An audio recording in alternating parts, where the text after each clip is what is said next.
there's like a metamorphosis that they're pre-planning. Now, this has happened before.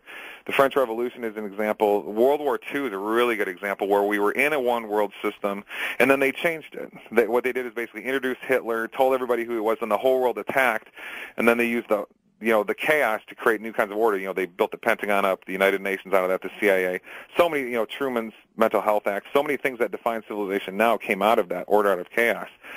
So I think, there's something going on. I describe this in huge detail in my book, Corporatism, exactly how I think it's happening.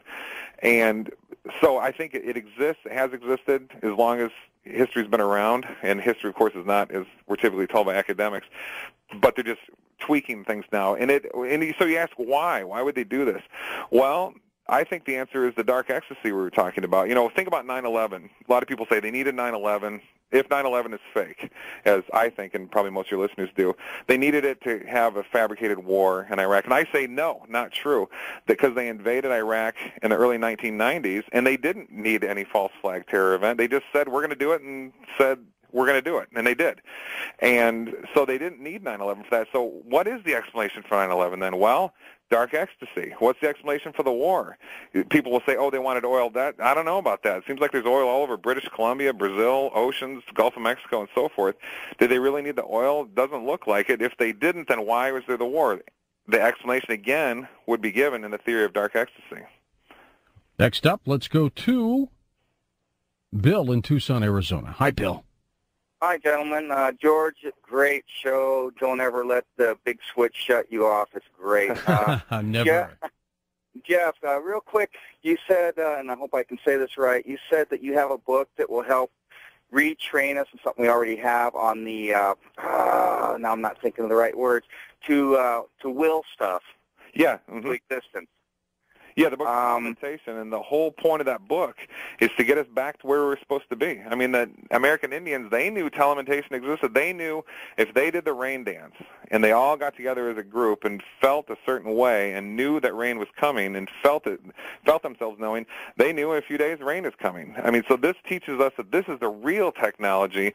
Real technology isn't a car or something. Anybody can go build a car. The real stuff that really moves the world are things like magic and telementation. But sorry, I interrupted you.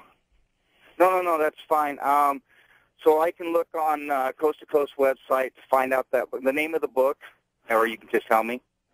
Yeah, I think you do have it linked there, George. It's Telementation, T-E-L-E, and then mentation, M-E-N-T-A-T-I-O-N. Telementation. Right, and I can find that on sunflowerradio.com.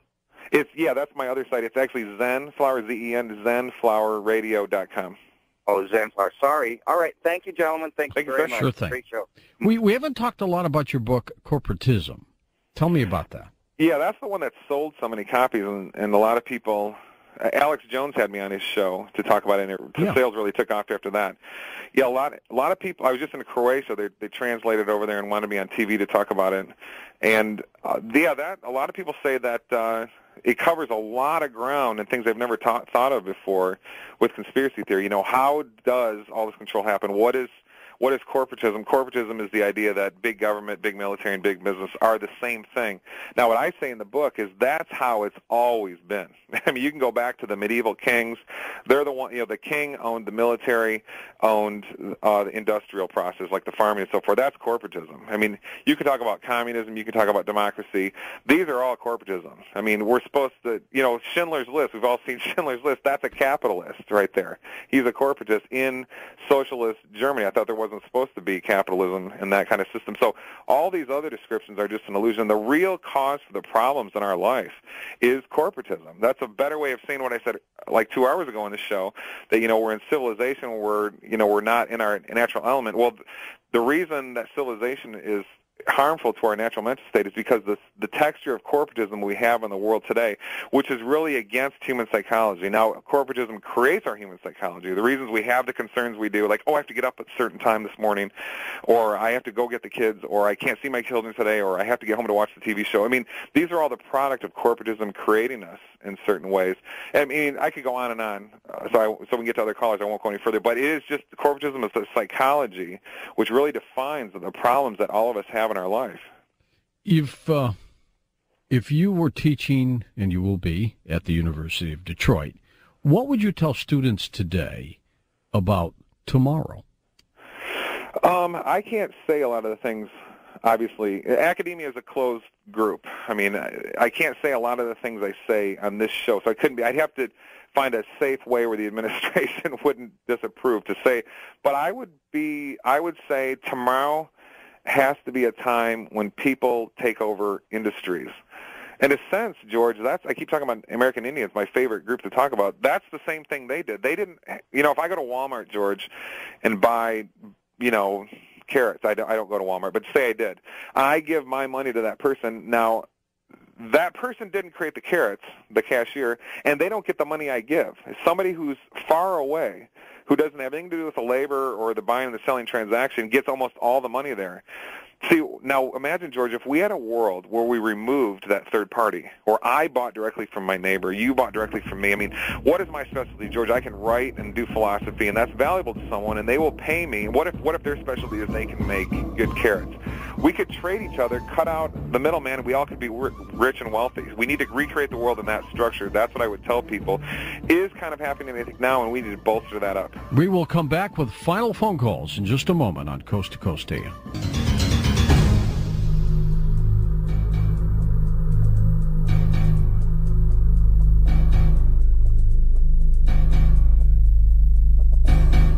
So, Jeff, if you're beginning to believe in this intelligent design, God, I assume you also believe now in a soul? Oh, yeah. I've done a lot of work on that.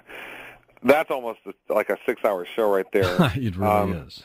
Yeah, I think I've got ways we can prove that it exists easier than you'd think. And I'm going to try to give you a 30-second summary of the 6-hour show. The soul is a fractal. It has a shape. It looks a little bit like a sunflower, roughly. And the center is a portal, which reaches into all other souls. And it looks like the soul is not confined to humans, at least the shape of the soul. This fractal structure is everywhere in nature, everywhere. I mean, the Earth has it. You wouldn't immediately see it. You have to understand some things about what are going on in the atmosphere, some rays that we have that appear to be coming from the center of the Earth, which may have a black hole inside of that iron crystal. Oh, George, there's so much I'd have to. But yeah, that's in general. This is the most powerful issue out there, or one of them at least. Somehow our cosmos has been created with this very special soul pattern in it, which we are, the epitome of, humans are. And it's really interesting, George. You don't see, there's all the Illuminati symbolism all over the place. You never see the soul structure in that symbolism. Now, one thing that's just fascinating, remember the Large Hadron Collider? Yep. I remember one of the days, I used to have a radio show that I did for a while last year, and one of the days after I did that show, the third show on the Soul Fractal, I checked an email from before. This is one of those synchronicities. I checked an email from before the show, after the show was done, and a listener sent me an article about the Large Hadron Collider, which had a picture of the collider in it, and it was a perfect picture of the soul fractal. They were showing like the innards of the collider. It was the perfect shape of the soul fractal. I thought, this is unbelievable. It never shows up in Illuminati or New World Order operations, this symbol. And then there it is right there in the Hadron Collider. It made me think a zillion different things. Something very powerful is really going on with that Hadron Collider, and that it's using that soul fractal structure, which is in plants, planets, minds, hearts, everything. To the phones we go. Here we go. Kansas City, Missouri. William, east of the Rockies. Hi, William. Yes. Hi, gentlemen. How are you doing? Good. Great. I'm a very, very big fan. I just kind of stumbled on you a couple months ago. Great. I'm glad you found us. Yes, and it might sound kind of simple, but then not. I know there's more to it, but maybe I believe in God because they say that He has a plan, and maybe that's why a lot of bad things are going on. I've always believed that maybe He sees who's kind of good and maybe make us somewhere better. Were you always a believer, William? I was raised in the Lutheran Church. I was ornery. Most of us are more ornery than people that weren't. And I went to a Lutheran school up until 7th grade. Then I was thrown into public school, and it was really weird. And but yeah, I don't know. Maybe that's what it is. I think a lot of the bad that's going on. I think there's a lot of good that goes on too, but I always wondered maybe it's because there's more people now. I don't know. So I've always said I think there are 95% of us are good people, but the other 5 are very bad and very powerful. I'm not a saint. I'm kind of in between, maybe. I try. Yeah, but you're not the devil, right? No. What's that? What was his name? Winter Lake. Winter Lake, the Satanist. Yeah. He was he seemed like a nice guy too. I always wanted to tell you that I agree with that too. He sounded like a nice guy. He did seem very nice. I'm not sure he's a Satanist. He says he is. I don't know.